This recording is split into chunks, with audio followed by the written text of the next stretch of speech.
Ouais, il y aura un montage, vous reprendrez les trucs. Ouais. Bon, bah c'est parti.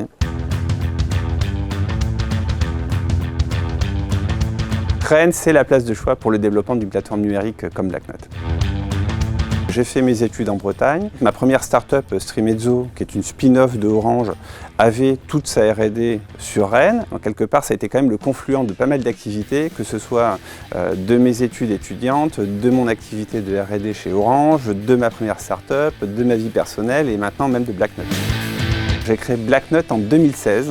Pour faire très simple, c'est l'équivalent de Netflix ou de Spotify pour le jeu vidéo. Ce que fait BlackNote, c'est d'abord de sourcer un catalogue de jeux vidéo. On distribue ces jeux vidéo depuis le cloud, donc on a développé une grande plateforme de cloud gaming, donc c'est un peu de la deep tech pour éviter quelque part d'avoir à télécharger un jeu et transformer n'importe quel écran qui est capable de jouer de la vidéo en console. Et ça permet à n'importe qui d'accéder finalement à un très grand catalogue de jeux. On a plus de 500 jeux sur le catalogue de BlackNote et ce catalogue grandit chaque mois.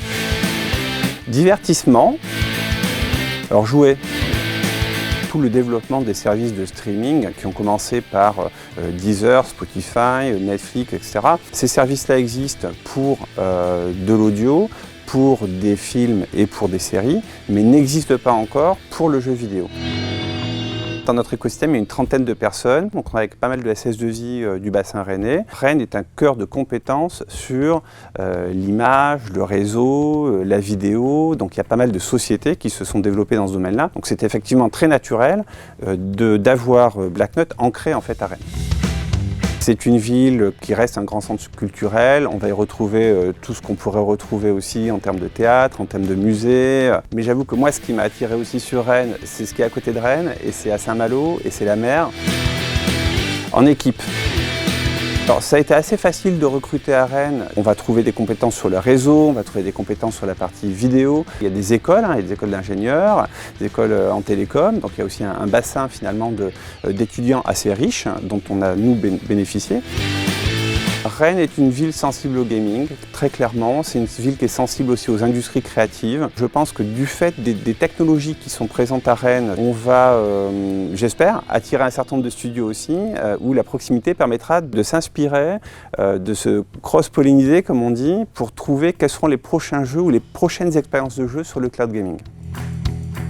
International, on fait plus de 95% de notre chiffre d'affaires à l'international. Nos plus grands clients sont en Italie, en Thaïlande, à Singapour, aux États-Unis.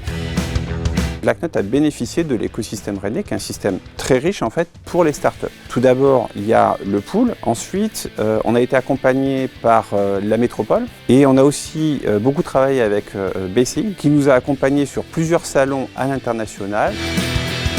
On est une société qui amène du divertissement, qui amène du plaisir aux gens, jouer ensemble avec ses enfants, jouer dans la famille. L'ultime objectif de BlackNote, c'est de se développer ce qu'on appelle sur le B2C, donc d'amener en fait finalement le catalogue de BlackNote directement aux consommateurs finaux. Et c'est ça qu'on va développer dans les 2-3 années qui viennent. Gagner quand même. On est bon ?